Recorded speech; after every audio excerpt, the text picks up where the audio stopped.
अगर मैं तुमसे पूछूं कि महाभारत में कर्ण क्यों हारा, तो ज्यादातर लोग बोलेंगे श्राप, किस्मत या कृष्ण की स्ट्रेटजी।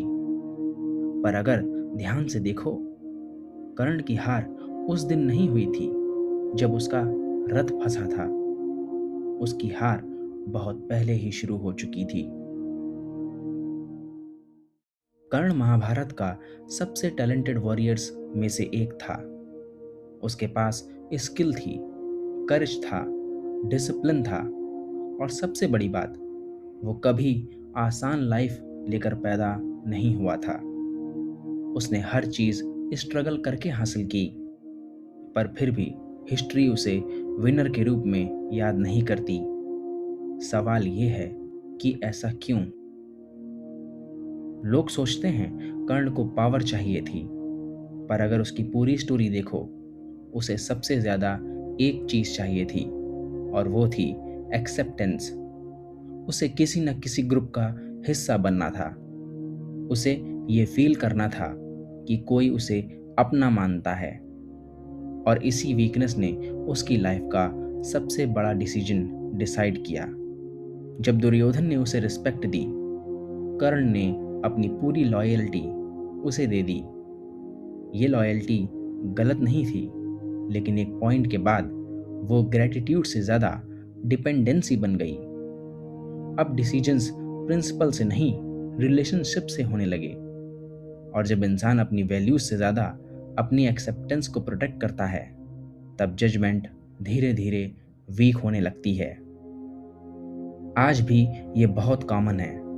कई लोग गलत कंपनी में इसलिए रहते हैं क्योंकि वही लोग उन्हें एक्सेप्ट करते हैं। कई लोग टॉक्सिक रिलेशनशिप्स इसलिए नहीं छोड़ पाते क्योंकि उन्हें लगता है कम से कम यहाँ तो मेरी जगह है। और कई लोग ऑफिस में भी सिर्फ बिलोंग करने के लिए अपनी असली ओपिनियन बोलना बंद कर देते हैं। प्रॉब्लम करेज की नहीं होती, प्रॉब्लम एक्सेप्टेंस की होती है।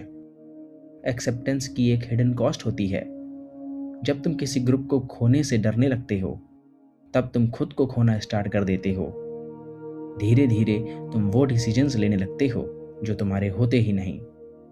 तुम्हारी आवाज धीमी हो जाती है, तुम्हारे प्रिंसिपल फ्लेक्सिबल हो जाते हैं, और तुम नोटिस भी नहीं कर पाते। कर्ण टैलेंटेड था, ये सब जानते हैं, पर उसकी ट्रेजेडी टैलेंट की नहीं थी। उसकी ट्रेजेडी ये थी कि उसने अपनी आइडेंटिटी दूसरों के एक्सेप्टेंस के साथ बांध दी। और जब आइडेंटिटी बाहर डिपेंडेंट हो जाती है, अंदर की फ्रीडम खत्म होने लगती है।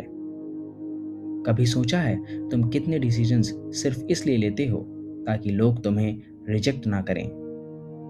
कई बार तुम हाँ बोल देते हो जबकि तुम्हारा मन ना कह रहा होता है। कितनी बार तुम चुप रहते हो सिर्फ ग्रुप का हिस्सा बने रहने के लिए?